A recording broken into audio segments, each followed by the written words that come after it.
χαρά στο κανάλι μου και στην κουζίνα μου. Για όσους είστε πρώτη φορά εδώ, είμαι η Βάγια, μια Ελληνίδα που ζει στο Λονδίνο. Σήμερα, μιας που η μέρα ξεκινάει πάρα πολύ νωρίς, σκέφτηκα να μοιραστώ μαζί σας ιδέες για πρωινό. Το πόσο σημαντικό είναι το πρωινό για τη μέρα μας θα το αφήσω να το πούνε πιο ειδικοί από εμένα, όπως οι γιατροί και οι διατροφολόγοι.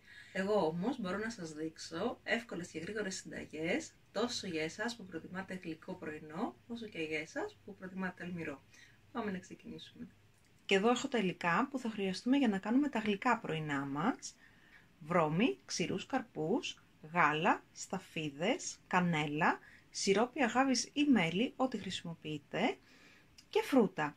Φρούτα έχω μούρα ως επιτοπλίστων, φράουλες, μύρτιλα και ράσμπερι, δεν ξέρω πώς είναι στα ελληνικά παιδιά, μα ξέρετε γράψτε μου από κάτω. Όμως μπορείτε να χρησιμοποιήσετε ό,τι φρούτο σας αρέσει και ό,τι φρούτο έχετε στο ψυγείο σας. Πάμε να ξεκινήσουμε με αυτό και μετά θα σας δείξω και τα υλικά που θα χρειαστούμε για να κάνουμε την αλμυρή συνταγή. Το πρώτο που θα φτιάξουμε χρειάζεται να παραμείνει 2 ώρες τουλάχιστον στο ψυγείο, ιδανικά όμως όλο το βράδυ. Θα το βάλω σε βαζάκι, είναι ένα απλό βαζάκι από μαρμελάδα, δεν είναι κάτι ιδιαίτερο. Και θα το βάλω εδώ γιατί στην περίπτωση που αργήσω να ξυπνήσω και δεν έχω χρόνο να φάω πρωινό στο σπίτι, εύκολα μπορώ να το βάλω στην τσάντα μου και να το φάω στη δουλειά. Μπορείτε να χρησιμοποιήσετε όποιο άλλο σκεύος εννοείται θέλετε, ένα μπολ, ένα ποτήρι, μια κούπα, αρκεί να είναι λίγο μεγάλο για να μπορούμε να ανακατέψουμε τα υλικά μας. Θα βάλουμε μισή κούπα βρώμη και θα βάλουμε και γάλα. Εγώ βάζω κατσικίσιο, εσείς μπορείτε να βάλετε ό,τι γάλα πίνετε, αγελάδας, ακόμη και καρπόρ, αμυγδαλόγαλο, από φουντούκι, από σόγια. Λοιπόν, θα βάλω γάλα 3/4 της κούπας περίπου. Θα προσθέσω μισή κουταλιά αναμειγμένο κολοκυθόσπορο με ηλιόσπορο και θα προσθέσω και λίγες σταφίδες. Και μία κουταλιά μέλι ή σιρόπι αγάπης ή ό,τι άλλο χρησιμοποιείτε για γλυκαντική ουσία και θα ανακατέψουμε.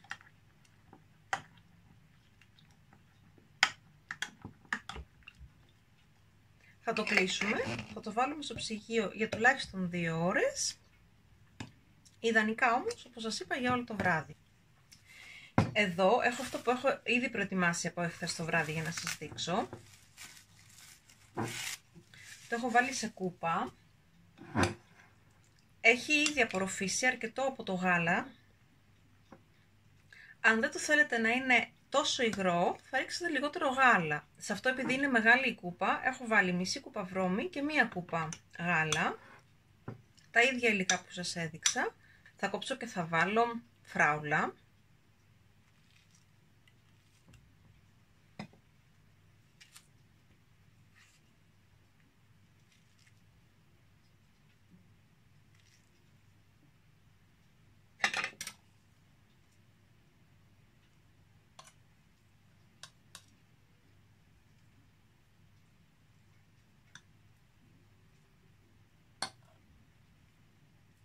Θα βάλω λίγα καρύδια, μπορείτε να βάλετε όποιο άλλο ξηρό καρπό έχετε στο σπίτι.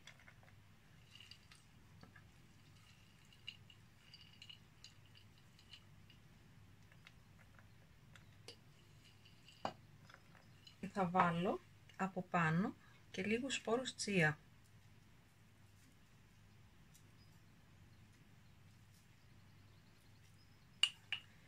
Και έχετε ένα εύκολο και γρήγορο πρωινό. Μου πήρε 2 λεπτά να το προετοιμάσω χθες το βράδυ και άλλα 2 λεπτά να το ετοιμάσω σήμερα. Και αν δεν έχω χρόνο να το φάω στο σπίτι, έχω 2 λεπτά για να βάλω τα φρούτα από πάνω και τους ξηρούς καρπούς, να κλείσω πάλι το βαζάκι, να το βάλω στην τσάντα και να το φάω στη δουλειά.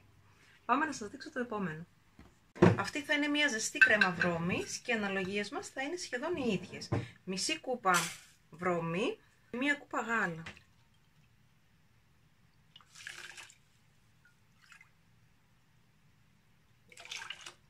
Και μία κουταλιά μέλι ή σιρόπι αγάπης. Και αυτή είναι η βάση για τη ζεστή κρέμα βρώμης. Θα περιμένω τώρα να βράσει και να δέσει. Δεν θα πάρει πολύ, θα πάρει 1 με 2 λεπτά. Τώρα, εγώ θα τη βγάλω σε αυτό το στάδιο που είναι ακόμα υγρή, γιατί μου αρέσει αυτή η υφή. Επίσης κρατήστε στο μυαλό σας ότι θα απορροφήσει ακόμα λίγο υγρό, μετά από 2-3 λεπτάκια που θα την αφήσουμε θα είναι πιο συμπαγής. Αυτή θα την αδειάσω σε ένα μπολ. Σε αυτή θα βάλω μύρτιλα, που είναι και τα αγαπημένα του παιδιού μου. Όπως καταλάβατε και εκείνον προορίζεται.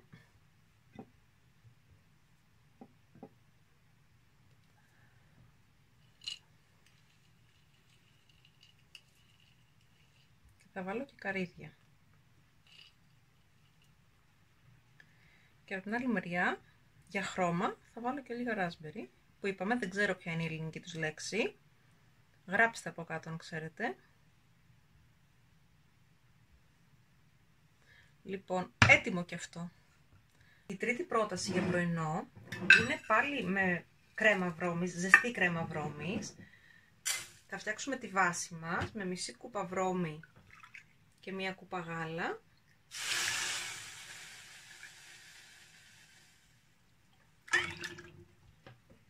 Μία κουταλιά σιρόπι αγάβης, λίγο άρωμα βανίλιας και θα ρίξω και σταφίδες. Και τέλος θα ρίξω το υλικό έκπληξη, καρότο. Μπορεί να μην είναι φρούτο, όμως παιδιά έχει τόσο ωραίο άρωμα μέσα στην κρέμα και τόσο ωραία γεύση. Εσύν είναι ένας τρόπος για να κρύψετε στην κρέμα λαχανικά και φρούτα όμως που τα παιδιά σας δεν τρώνε. Και θα ρίξω και λίγη κανέλα. Ταιριάζει πάρα πολύ με το καρότο, ταιριάζει όμως πάρα πολύ και με τη βρώμη γενικότερα. Έχει μοσχοβολήσει η κουζίνα με τη βανίλια και την κανέλα. Έτοιμη είναι και αυτή παιδιά. Θα τη βάλω και αυτή σε μπολ. Και σε αυτή θα ρίξω λίγο καροτάκι. Θα θυμίζει λίγο και η καρότου για να είμαι ειλικρινής αυτή η κρέμα. Και επίσης θα βάλω ξανά chia seeds. Και θα βάλω και λίγη κανελίτσα. Έτοιμη και αυτή. Εύκολα και γρήγορα. Για να μην αφήσω παραπονεμένους και εσάς που σας αρέσει το αλμυρό πρωινό, πάμε να σας δείξω κάτι εύκολο και γρήγορο επίσης. Και αυτά είναι όλα τα υλικά που θα χρειαστούμε για να κάνουμε το αλμυρό μας πρωινό. Ψωμί του τόστ, αυγά και τυρί σε φέτες. Επίσης μπορείτε να προσθέσετε και μπέικον. Δεν σας το βάζω όμως στα βασικά υλικά, γιατί θα μου πείτε ρε Βάγια, μας είπες εύκολο και γρήγορο πρωινό. Αν έχετε όμως χρόνο, πραγματικά του ταιριάζει πάρα πολύ, οπότε προσθέστε το. Λοιπόν, και στο τηγάνι μου θα βάλω λίγο βούτυρο, το οποίο το βούτυρο το ξέχασα για λίγο έξω από το ψυγείο, και μέχρι να γίνει αυτό εμείς θα βάλουμε βούτυρο στις φέτες από το ψωμί. Στην ουσία θα κάνουμε ένα τόστ με αυγό και τυρί, το οποίο θα το ψήσουμε. Εάν έχετε τοστιέρα, βάλτε την τοστιέρα σας να αποθερμαίνετε. Εάν όμως δεν έχετε τοστιέρα, μπορείτε να βάλετε το ψωμί πριν βάλετε το βούτυρο για λίγο στο γκριλ και από τις δύο μεριές για να φρυγανιστεί. Ένα αυγό χρειάζεστε για κάθε τόστ που θα φτιάξετε. Στο οποίο θα σπάσω και τον μπρόκο. Θα ρίξω και λίγο αλάτι. Το ψωμάκι που έχω φτιάξει θα βάλω μία φέτα τυρί του τόστ. Θα γυρίσω και το αυγό. Αν σπάσει όπως έσπασε σε μένα, μην ανησυχείτε καθόλου. Και τώρα που το αυγό είναι έτοιμο, θα το βγάλω και θα το βάλω πάνω από το τυρί του τόστ. Αν είχα κάνει μπέικον τώρα, θα έβαζα και τις λωρίδες μπέικον. Θα βάλω όμως μία φέτα τυράκι. Και είναι έτοιμο να το βάλω στην τοστιέρα. Και τώρα που το τοστιέρα είναι ήδη ζεστή, το βάζω να ψηθεί.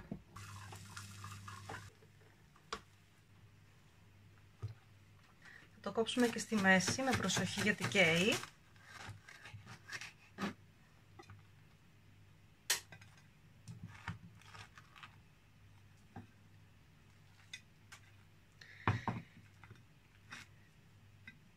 Και έχουμε έτοιμο ένα πρωινό και για εσάς που θέλετε πιο αλμυρές γεύσεις. Για το τόστ με αυγό χρησιμοποίησα ψωμί πολύσπορο ολικής άλεσης. Όμως ταιριάζει πάρα πολύ με ένα ψωμί τύπου μπριός, που είναι λίγο έτσι πιο το ιδιαίτερο το ψωμί. Επειδή όμως στην Ελλάδα ξέρω ότι έχετε πολλές γεύσεις με ψωμί, μπορείτε να το δοκιμάσετε με σταρένιο, μπορείτε να το δοκιμάσετε με ψωμί με ρίγανη και λάδι. Έχετε πάρα πολλές επιλογές, πηγαίνετε στο σούπερ μάρκετ την άλλη φορά και απλώς περάστε λίγο περισσότερο χρόνο στο διάδρομο με τα ψωμιά του τόστ. Αυτά είχα να μοιραστώ μαζί σας σήμερα, ελπίζω να σας άρεσα, να σας έδωσα έτσι μερικές ιδέες για ένα γρήγορο, εύκολο αλλά και υγιεινό πρωινό. Αν δεν έχετε εντάξει το πρωινό στη μέρα σας, νομίζω ότι τώρα είναι μια καλή ευκαιρία να το εντάξετε. Αν σας άρεσε ό,τι είδατε σήμερα, κάντε like στο κανάλι μου, πατήστε και το κουμπάκι της εγγραφής, μοιραστείτε και το βίντεό μου με τους φίλους σας και τα αγαπημένα σας πρόσωπα. Μέχρι την επόμενη φορά που θα σας ξαναδώ, να είστε καλά και να προσέχετε τους εαυτούς σας. Σας χαιρετώ.